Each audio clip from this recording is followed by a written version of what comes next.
"Miss, your face is disgusting." Grace froze in place, right in the middle of the diner.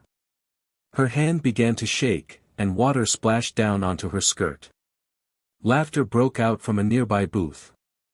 Under the harsh glare of the overhead lights, the scars on her cheek seemed even more pronounced. She didn't say anything. She didn't flinch. But then, from the corner booth, a teenage boy rose to his feet. He looked directly at the table causing the scene and spoke just 6 words. "Have you witnessed injustice like this? Welcome to Uncovered Tales, where we bring the truth into the light." Grace Taylor was 34 years old. A veteran of 2 Afghanistan tours, she had survived more than most could imagine. 3 years prior, she was caught in an IED blast, an explosion that left its mark across her face and neck. The scars were like a map of everything she'd endured and overcome. When she got back to the States, jobs that matched her military qualifications started vanishing the moment hiring managers saw her in person. After half a year of being turned away, she took the only job she could find, waiting tables at a small diner back in her rural hometown. Rent was due. And Nancy's diner had been the only place that didn't look away. Every day, Grace showed up early, worked hard, never brought up her past. She got used to the stares. The whispers. The way parents pulled their children closer when she came near. That Sunday morning, the diner buzzed with the after-church crowd. Grace balanced 3 plates up one arm, and in her other hand, she carried a full pitcher of orange juice. She gently placed a plate of pancakes on the table when she overheard it, a hushed comment, sharp and unmistakable. "Why would they hire someone who looks like that? Completely kills my appetite." Grace turned away without a word, her expression calm. But the pitcher trembled ever so slightly in her hand, sending tiny waves across the surface of the juice. Behind the counter, Nancy saw and heard it all. But rather than standing up for Grace, she just scowled, as if Grace's very presence had created the disruption. As a woman walked past with her son, the little boy pointed at Grace's face and asked loudly, "Mommy, what happened to that lady's face?"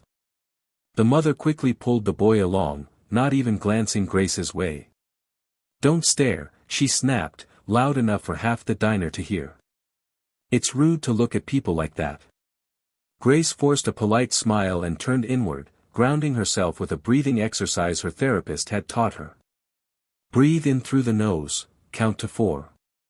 Exhale through the mouth, count to 6.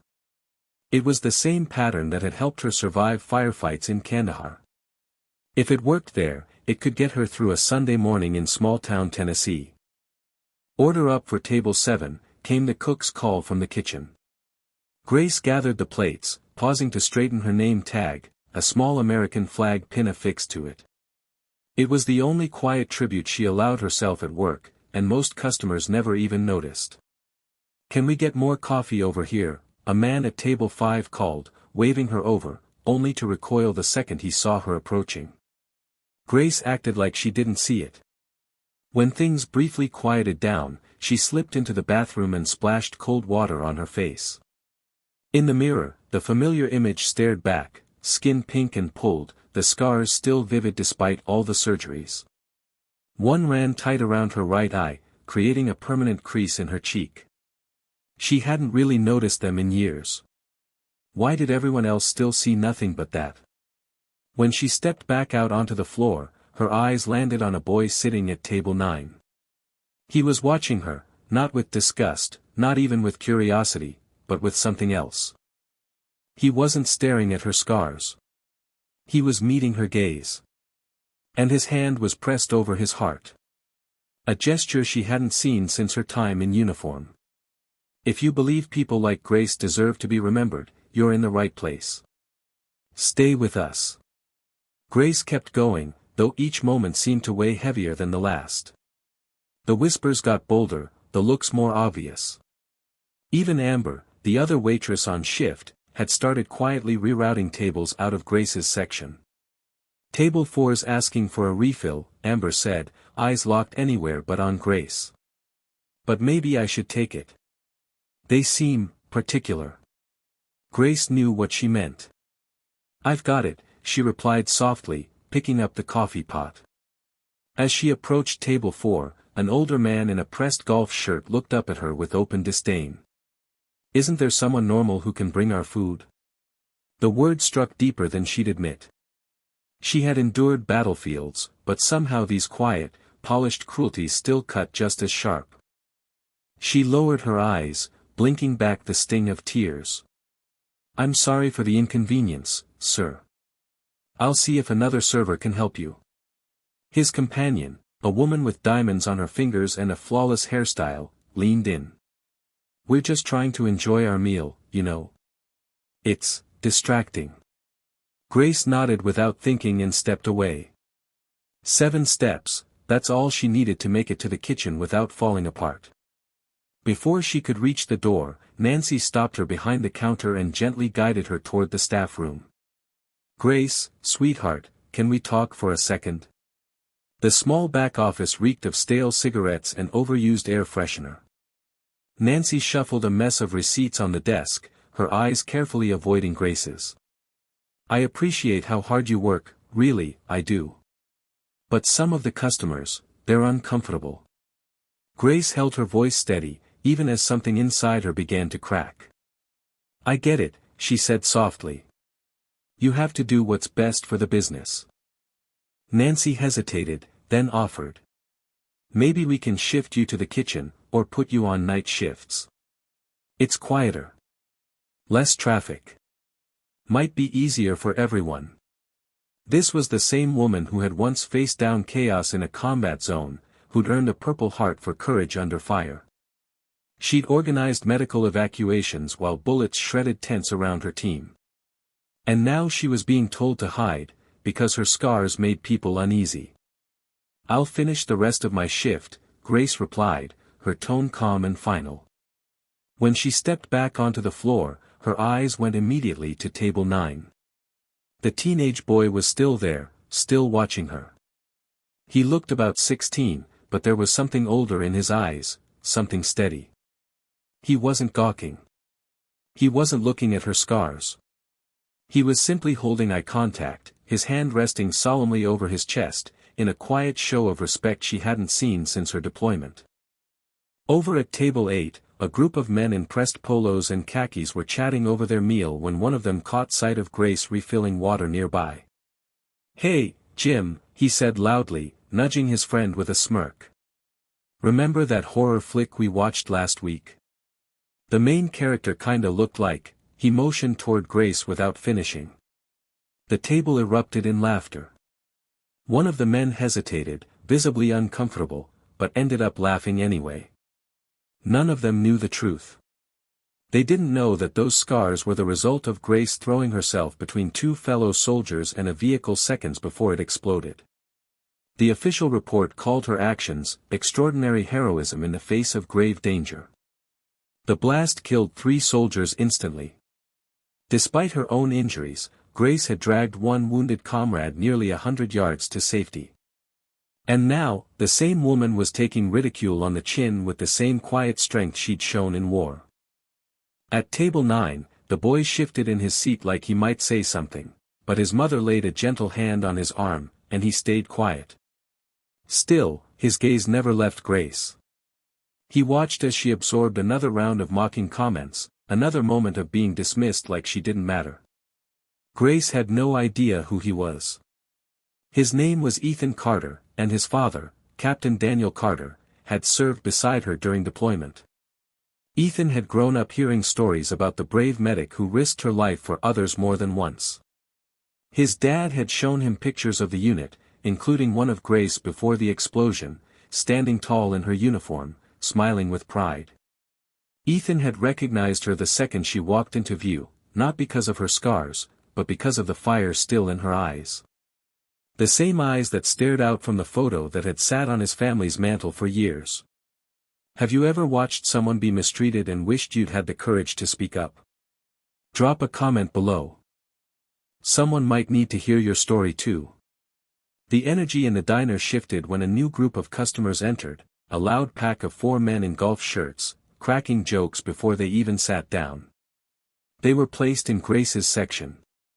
"Hey, Scarface, you taking orders or scaring kids today?" one of them shouted across the room, laughing as his buddies joined in. Grace approached their table with her notepad ready and a practiced smile that covered up just enough of the hurt. "Good morning, welcome to Nancy's. What can I get started for you today?" One of the men leaned forward and asked with no filter. "What happened to your face? You get in a bar fight or something?" Grace didn't flinch. "I recommend the pancake special," she said, steering the conversation back toward food. "Or if you're hungry, the country breakfast is a customer favorite." "I asked you a question," another man interrupted, his tone growing colder. "What's wrong with your face?" The entire room seemed to fall into silence. At the front, Nancy busied herself at the register, eyes down. Amber had already slipped away into the back. Grace took a quiet breath. "I was injured in Afghanistan while serving as a medic," she said, her voice calm and unwavering. "Now, would you like to order something?" "Afghanistan," one man scoffed, jabbing his elbow into his friend. She probably just dropped a tray of soup on herself. "Women in combat, what a joke." Grace's hand trembled ever so slightly, and her pen scratched jagged lines across her notepad. She had once served as a combat medic on a forward surgical team, trained to save lives in the most chaotic conditions imaginable, but standing here now, explaining herself to men like these felt utterly pointless. "I'll give you gentlemen a moment to decide," she said quietly, turning away from the table. "No, hold up," one of the men called out, tipping his water glass off the table with theatrical flair. "Look what you made me do, shaking like that. Go ahead, clean it up." Grace knelt without a word, reaching for the shards of glass as heat rose in her cheeks, burning with shame. She could feel the weight of every gaze in the diner, heavy on her back like a spotlight. Then Nancy's voice cut through the thick silence like a blade. "Grace, that's enough." She stepped out from behind the counter. "You're making people uncomfortable. I need you to clock out." Grace slowly stood, still holding fragments of glass in her hands. "But I haven't finished my shift." "I'm sorry, Grace. But this just isn't working anymore. These disruptions, they're bad for business." She didn't freeze from shock, it was the sheer force of holding herself together that rooted her in place. She had faced down death more than once, yet somehow this moment felt just as painful. "So you're firing me because of how I look?" she asked, the words escaping her lips before she could stop them.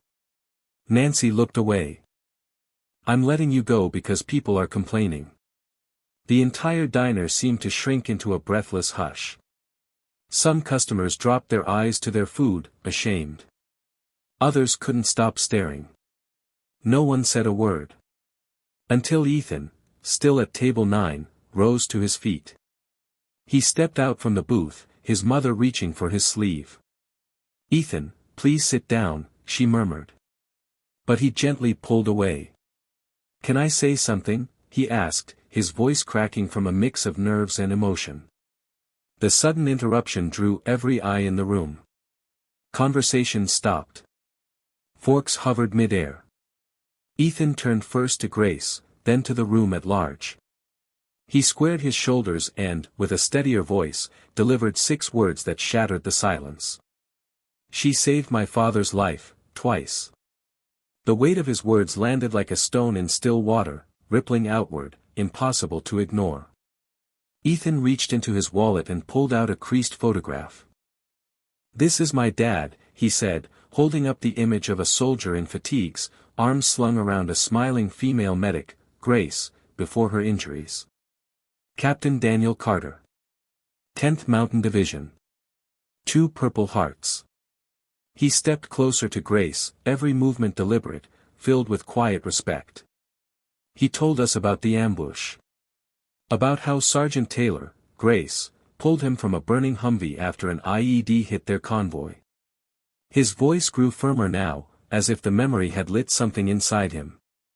"She carried him almost the length of a football field, under enemy fire. She threw her own body over his to protect him when the second blast went off. Grace stood frozen in place, but not out of fear. Her eyes welled with tears that now flowed freely down her scarred cheeks. Ethan looked around the room. Those scars. That's what bravery looks like. An elderly man in the back corner slowly stood, his every movement echoing decades of service. I was in Vietnam, he said, voice gravelly but clear. 48 years ago. And I just sat here and watched this happen, without saying a damn word. He faced Grace, his posture stiff but proud, and gave her a formal salute. Ma'am, I'm sorry for being a coward today. A woman nearby dabbed her eyes with a napkin. I'm ashamed too, she whispered. Even the men who had taunted Grace just moments before sat silent now, the smugness drained from their faces. Nancy stepped toward Grace again, only this time, her presence was different. The confidence had slipped from her shoulders, replaced by something softer. Grace. I didn't realize. I never asked. You never asked any of us, Ethan said, his voice now directed at everyone in the room. You just looked at her and decided who she was. One by one, people began rising from their seats. First Ethan's family.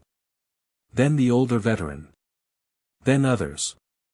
No one said a word, but they stood, united in silence. It was their way of saying we see you now. The diner erupted in applause. Not for great service. Not for a birthday. But for a woman they had finally taken the time to understand. For the first time, they saw the beauty in what they had once dismissed as disfigurement. Have you ever chosen to stand when everyone else stayed seated? Your voice matters too. Less than a week later, a new sign appeared in Nancy's diner window. Proudly serving veterans, all welcome here. Grace didn't remain at the diner much longer after that unforgettable day. Not long afterward, someone from the Veterans Affairs office reached out with a new opportunity, a role as a communications coordinator for their outreach team. We need people who truly understand what it means to come home changed, they said. And Grace, more than most, understood exactly that. On her final shift at Nancy's, the once divided town showed up, lining up not for food, but to offer tips, handwritten notes, and quiet gestures of respect. Some met her eyes and offered heartfelt apologies. Others couldn't find the words, simply leaving folded bills or thank you notes beside their empty plates. But the meaning behind their actions rang loud and clear. Before she left, Nancy handed Grace a framed painting, an original by a local artist. It showed Grace in her waitress apron, her scars gently rendered, with the American flag softly waving behind her. So we never forget what service really looks like, Nancy said, her voice roughened by emotion, her usual sternness replaced with something far more human. Grace carried that painting with her to her new job. Ethan and his family became frequent visitors at the VA office, often stopping by just to say hello. His father, Captain Carter, joined the outreach program, working side by side with Grace to support veterans still trying to adjust to civilian life. 6 months later, Grace received an invitation to speak at the local high school's Veterans Day assembly. As she walked toward the podium, her eyes landed on Ethan sitting front and center, his back straight, standing at attention with the seriousness of a young soldier honoring someone he believed in. When it came time to introduce her, Ethan stepped forward with a quiet strength well beyond his years. Heroes don't always wear uniforms, he told the students. Sometimes they wear aprons and bring you breakfast. Sometimes they carry scars, scars that hold stories of bravery most of us will never truly understand. Grace's hand rose instinctively to her cheek, fingertips grazing the textured skin. The same gesture that had once come from self-consciousness now came from pride. She no longer saw her scars as flaws. They were evidence of battles she had survived, not for herself, but for others. She stepped up to the microphone. Scars don't make us ugly, she began, her voice clear and grounded. They're just proof of the storms we've faced, sometimes so someone else could make it through. Then she paused, her gaze finding Ethan's in the front row. And sometimes, she said softly, it takes just 6 words from a brave young soul to make the whole world stop, and finally listen. Back in town, Nancy's diner had changed too. A newly installed wall of honor lined one side of the restaurant, featuring framed photos of local veterans past and present. And right in the center hung a portrait of Grace. Beneath it, a small plaque read, "Courage serves daily." Have you ever witnessed quiet strength in the face of cruelty? Or found the courage to speak up when no one else would? Your story matters too. Share it. Let it be heard. And don't forget to subscribe to Uncovered Tales for more stories that remind us all. Doing what's right is never done alone.